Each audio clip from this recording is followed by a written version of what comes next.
So this is okay podcast जहाँ पे different लोग आगे डिफरेंट स्टोरी सुनाते हैं। आज मेरे साथ हैं मुनीब। आप आज स्टोरी सुनाएंगे? जी आज मैं स्टोरी तो होता ही है कि 1960s चल रहा है और मेरे दादा आर्मी में थे, उनकी पोस्ट होती है बंगाल में।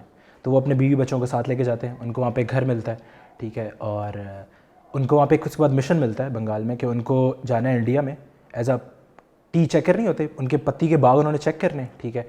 और उनके जो डिफरेंट उनके मोर्चे बने हुए उन सारों को नोट करके लाना है, ठीक है। तो होता ही है कि जो ये मेरे दिमाग में एक पूरी दुनिया बनी हुई, जो मेरी दादी मुझे स्टोरी सुनाती थी उनसे, ठीक है। तो होता ही है कि अब मेरी दादी को ना हर थर्सडे को ना उनका एक फ़िल्म वाला दिन होता है, जिस दिन आर्मी के जो लोग आते हैं ना उनकी एक गाड़ी आती है, ठीक है। मेरी दादी को, जो मेरे ताया अबू वगैरह चाचू, उन सबको गाड़ी में बिठाते हैं, ठीक है।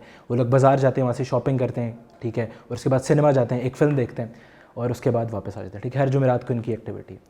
तो होता ही है कि मेरे दादा अबू सुबह सुबह उठते हैं, ठीक है। वो और अब एक घर है बड़ा सा, ठीक है। उसके बाद बड़ा सा लॉन है, उसकी दो स्टोरीज़ हैं। नीचे एक और फैमिली रहती है जो उनके साथ उनके कोलीग है, उनके साथ काम करता है, आर्मी में होता है। और जो उसके बाथरूम होते हैं ना वो बाहर होते हैं, पूरे घर के बाथरूम बाहर हैं कोने पे। तो बाथरूम वाली स्टोरी ये है कि रोज़ सुबह उठ के ना मेरे दादा जब शॉवर ले रहे थे तो उनका जो दोस्त था ना जो नीचे रहता था, वो और दोनों दो बाथरूम होते थे जिनके ऊपर से खुला होता था, ठीक है। और वो दोनों शॉवर ले रहे होते थे और बीच में ना बातें कर रहे होते आपस में। ये जो स्टोरी है ना मेरी दादी ने सारी सुनाई हुई है मुझे। तो अब जल्दी मेरे दादू को एक मिशन मिलता है, ठीक है, कि उन्होंने जाना है इंडिया में बंगाल से पति चेक करने वाला, ठीक है। अच्छा, होता ये है कि वो एज अ पति चेक करने वाले बनते हैं, सारा अपना होलिया चेंज करते हैं, भेज चेंज करते हैं, वो जाते हैं बंगाल में, ठीक है।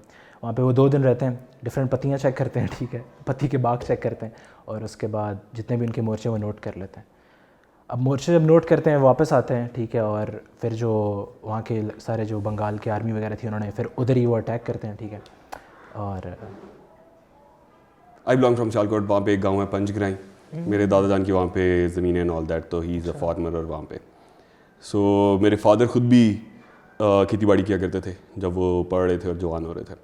और उनके 3 और भाई हैं और एक बहन है, तो वो लोग भी लेकिन खैर वो छोटे थे, लेकिन मेरे अबू जो थे मेरे दादा जान की हेल्प किया करते थे।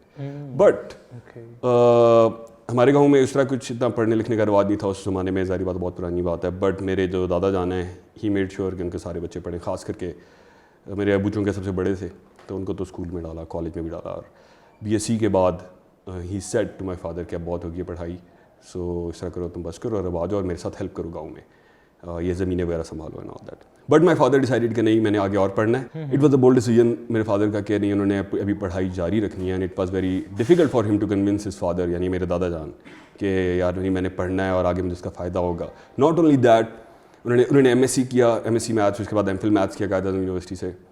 नॉट ओनली दैट, उन्होंने मेक श्योर किया कि उनके सारे बाकी 3 छोटे भाई वो भी पढ़ रहे हैं और मेरी फुफ्फो ने भी अच्छा खासा पढ़ा हुआ, BA मेरे ख्याल किया हुआ है। सो ही मेड श्योर कि बाकी सारे पढ़ रहे हो। इमेजिन अगर मेरे अबू ने इस वक्त ये डिसीजन ना लिया होता तो मैं भी इस वक्त गाँव में होता और इसी तरह ज़मीनें संभाल रहा होता।